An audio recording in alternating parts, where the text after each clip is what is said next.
Hallo Mixing-Freunde! Mixing the Wing lautet weiterhin das Thema. Beim letzten Mal habe ich euch gezeigt, wie wir hier die einzelnen Channels routen, wie wir das Pult routen, wie wir die Gruppen routen bis zum Master Fader hin. Und heute fangen wir an, das Drumset zu mischen. Abonniert wie immer meinen Kanal. Hier unten ist der Subscriber-Button. Macht die Glocke an, dann verpasst ihr auf keinen Fall die nächsten Episoden, wenn es heißt Mixing the Wing. Und ja, jetzt starten wir mit dem Drumset-Mix. Viel Spaß! Als allererstes fangen wir an mit der Snare Drum. Die Snare Drum nimmt später den lautesten Part im Mix ein, deswegen fange ich mit der an, dass wir hier nicht schon von Anfang an ins Clipping geraten. Falls später die Snare Drum zu leise sein sollte, dann muss ich alle anderen runterziehen. Deswegen fange ich jetzt einfach mal mit der Snare Drum an. Ich lasse mal die Aufnahme laufen und wir gucken mal, was wir alles tun müssen.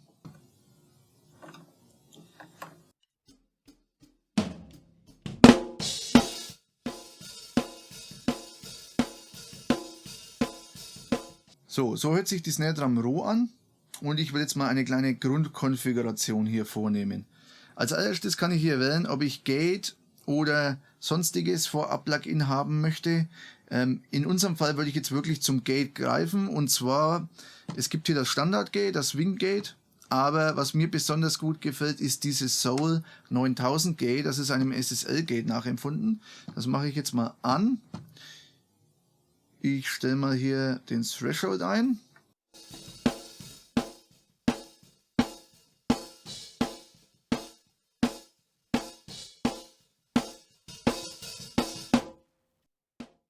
Den Attack kann ich hier auf Fast setzen. Bei einer Snare möchte ich ja den ersten Transienten voll erwischen, deswegen setze ich den Attack auf Fast.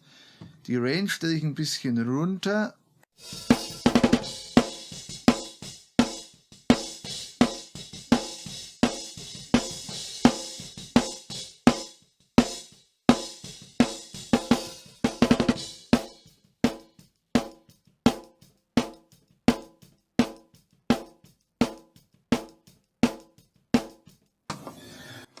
So, jetzt habe ich ein Gate auf der Snare. Alternativ könnte man übrigens auch hier einen Transient Designer auswählen oder schon einen Kompressor mit drauf machen. Oder hier gibt es noch mehrere Möglichkeiten. Einen dynamischen Equalizer haben wir hier noch, einen De-Esser etc.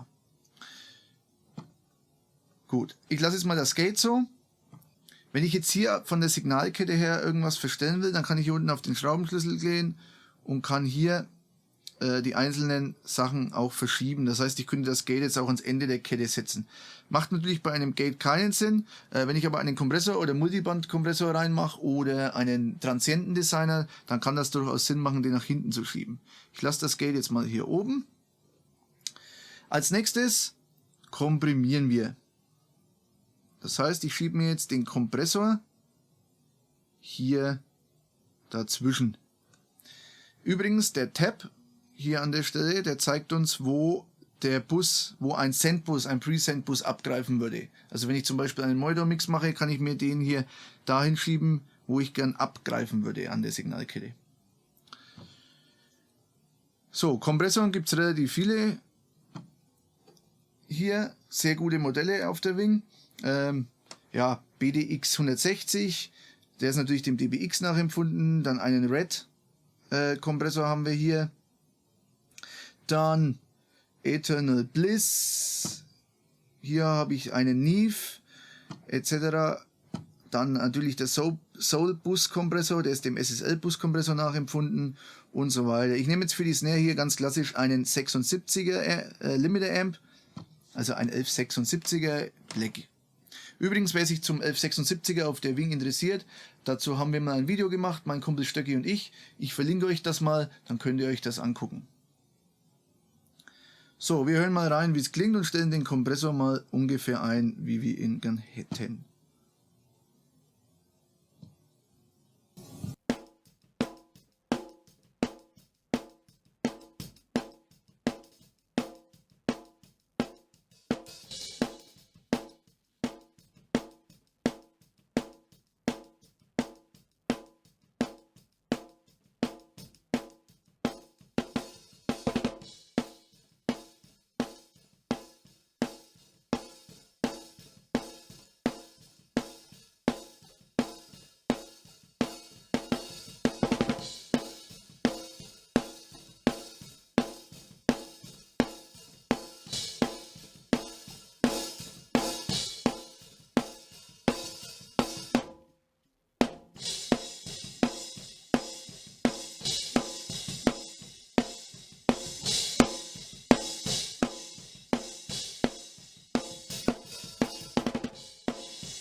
also der komprimiert schon ordentlich, wie er soll. Ich habe ihn jetzt ungefähr so eingestellt, dass er zwischen -7 und -10 läuft.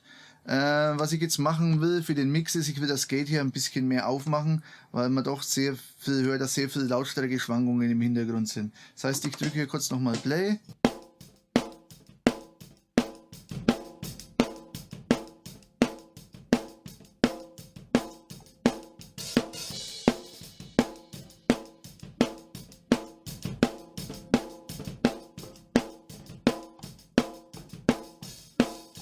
So, besser.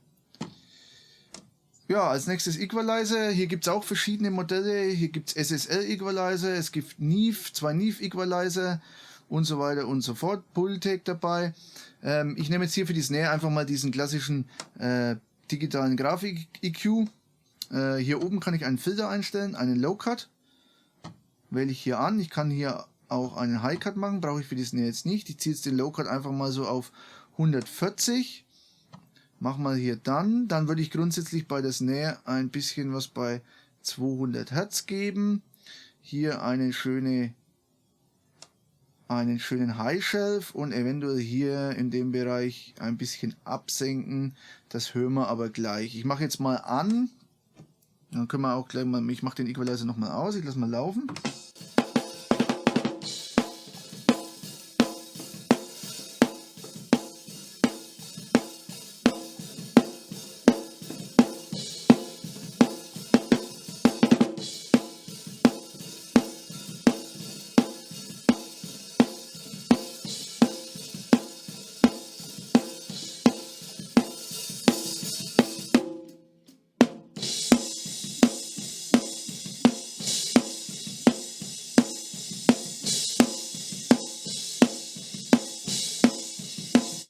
So, das passt mir jetzt mal so. Wer die letzte Folge gesehen hat, der weiß, dass ich mir hier extra nochmal einen Channel angelegt habe für eine Parallelkompression der Snare. Und ich werde jetzt hier einen Parallelchannel mixen, den ich dann später einfach mit unter die Snare mische. Für den Parallelchannel der Snare nehme ich jetzt den gleichen, nämlich auch den 1176er Kompressor, schalte den an und stelle den jetzt einfach mal auf All Button Mode hier unten und schauen wir mal, wie das klingt.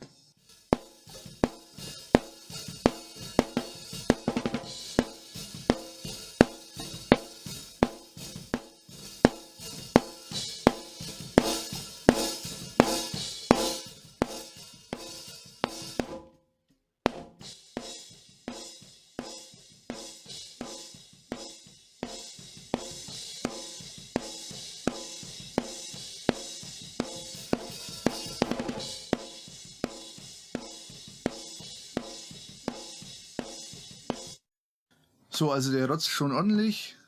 Ich gebe noch ein bisschen einen EQ drauf, und zwar will ich hier noch einen Low-Cut haben.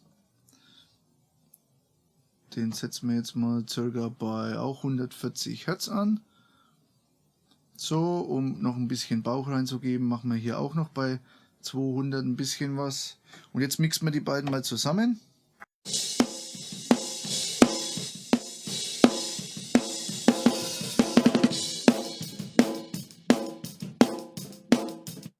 So, und hören, die Snare knallt schon ganz gut so.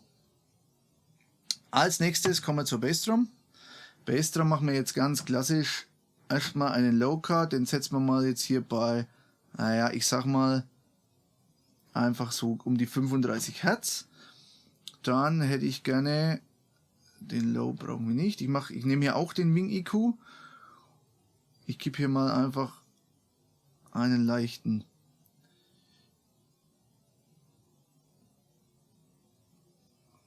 So, ich schiebe hier mal ein bisschen einfach bei um die, naja, was haben wir jetzt hier, 70 Hertz an. Hier ziehe ich ein bisschen raus, so bei 200.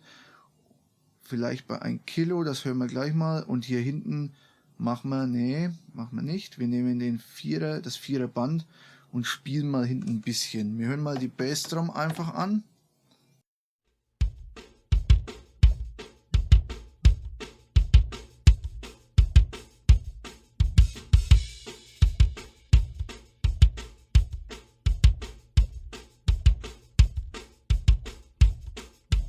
So, klingt schon mal ganz gut. Was mir hier noch fehlt, ist natürlich ein Kompressor.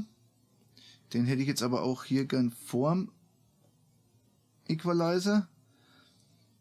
Das heißt, ich nehme mir hier jetzt auch mal den 1176er, mache den mal an, schau mal, was passiert.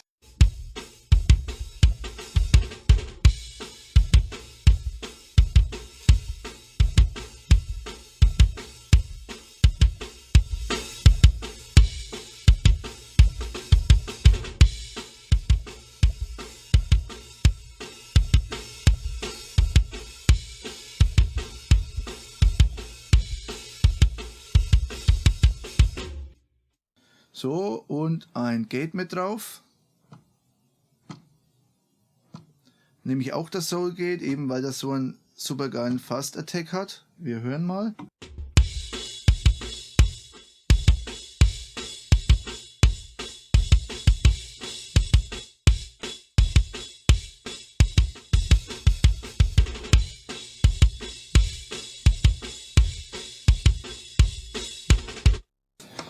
So, lassen wir es mal und wir hören das Ganze mal mit der Snare zusammen an.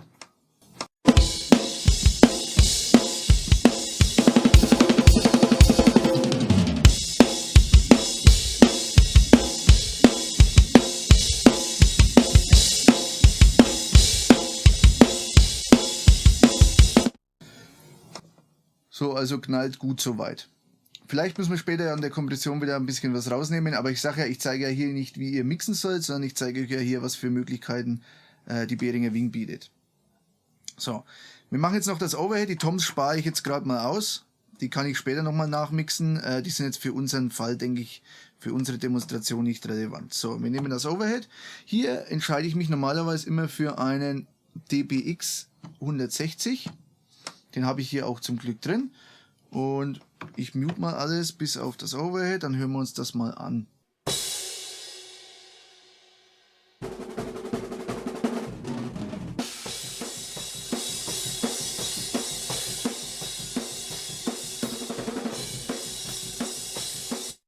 So, Set komplett mal anhören. Jetzt muss ich mal bloß geschwind hier ein bisschen zurück ins Lied wieder gehen.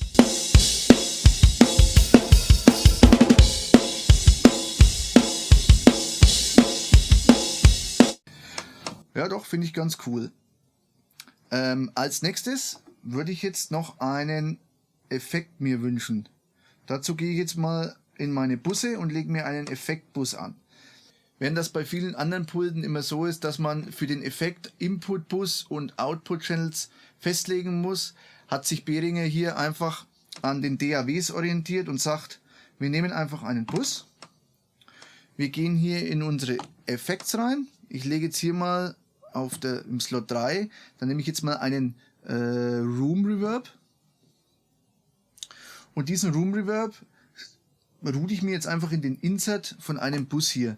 Das heißt, je nachdem, ob ich den jetzt Pre- oder Post-Fader insertiere, steuere ich mit dem Fader entweder den Send zum Effekt oder den Effekt Return. So, in unserem Fall bei einem Room-Effekt möchte ich mit dem Bus den Effekt Return steuern. Das heißt, ich nehme mir den Insert Form, das sieht man hier übrigens, das ist immer der Main, also das ist der Channel und ich habe hier einen Insert davor und einen Insert danach. Ich route jetzt mir hier meinen Effekt in den Insert davor, oder lade mir das in den Insert Slot davor rein, dann habe ich quasi meinen Fader als Return Fader. So, hier ist er und man sieht, wenn ich jetzt auch den Fader bewege, dann sehe ich auch hier, das kommt von der Effektkette hier, kommt der Fader nach dem Room-Effekt. So, wir stellen den mal ein bisschen ein, also ich mache hier mal einen Decay von, ja, ich sage jetzt mal 2 Millisekunden. Das Dumping ziehe ich ein bisschen runter, soll ja für die Snare sein. Size Pre-Delay kann ich auch ein bisschen runterziehen, da gehen wir mal auf 30. Mix ist natürlich 100%, klar, ich will ja nur den Effekt-Sound hier auf dem Fader haben. Was ich jetzt noch mache, ich gehe geschwind auf Home, Icon und Color, sage hier FX, da ist es.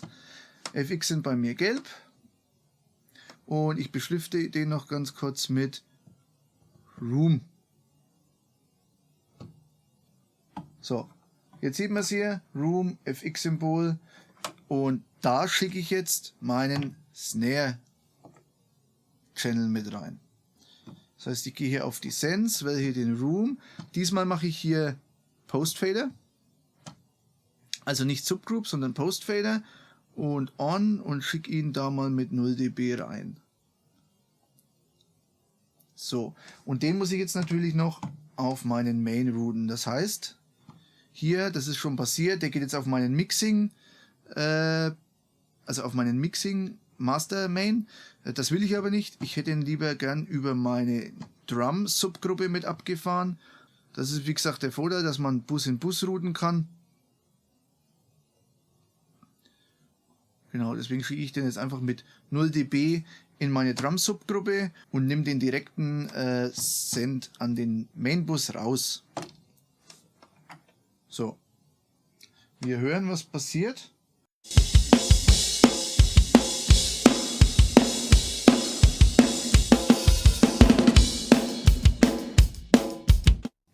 Also man hört es deutlich, wenn ich es übertreibe. Jetzt möchte ich natürlich hier noch einen kleinen EQ drauf haben. Ich möchte nämlich einfach hier auch noch ein bisschen bei 200 Hertz was reinschieben. So, wir hören nochmal.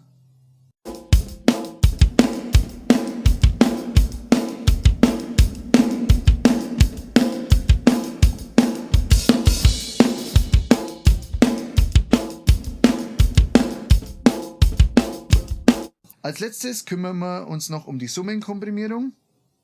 Dazu gehe ich jetzt nochmal hier in meinen Drum Bus und wähle mir hier einen Kompressor aus, nämlich, also ich bin jetzt im normalen Drums Bus, nicht im New York Drums. Und hier nehme ich jetzt auch nochmal den 1176er und lasse den aber ganz wenig machen hier an der Stelle. Also das heißt, ich ziehe mal schnell den Parallelbus runter, lasse nochmal laufen.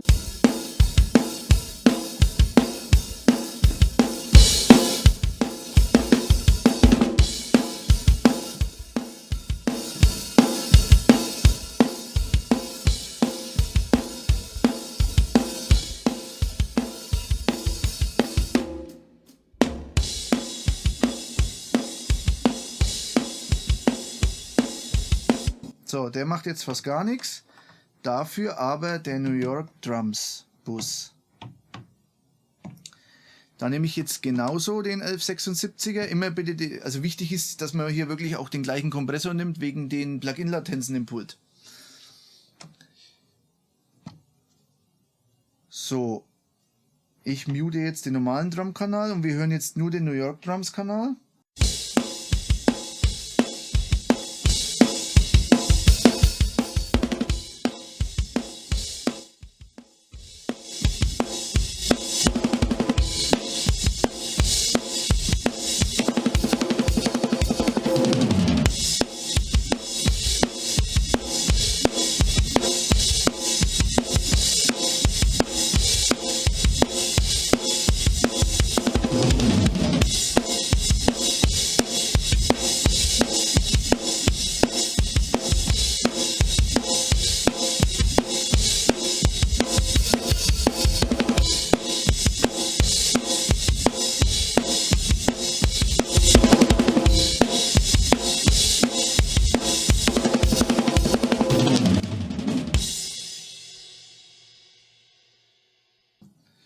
So, ich habe mich jetzt doch statt dem All-Button-Mode, dem British Mode für 20:1 entschieden.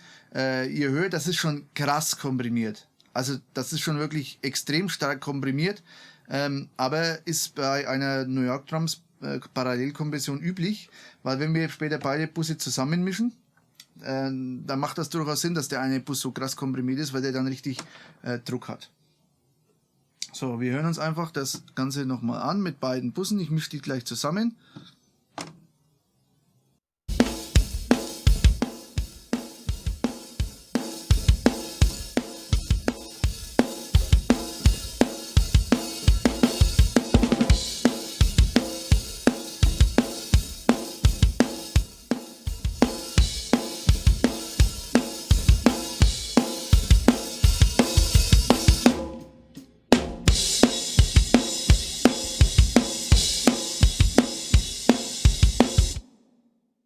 Und schon haben wir ein richtig fettes Drumset.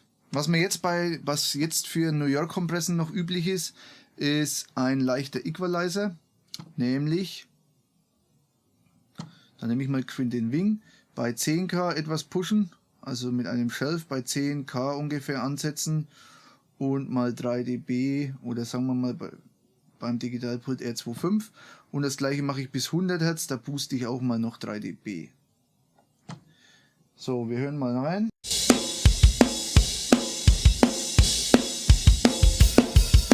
So, bringen das ganze Drumset noch mal ein bisschen weiter nach vorne.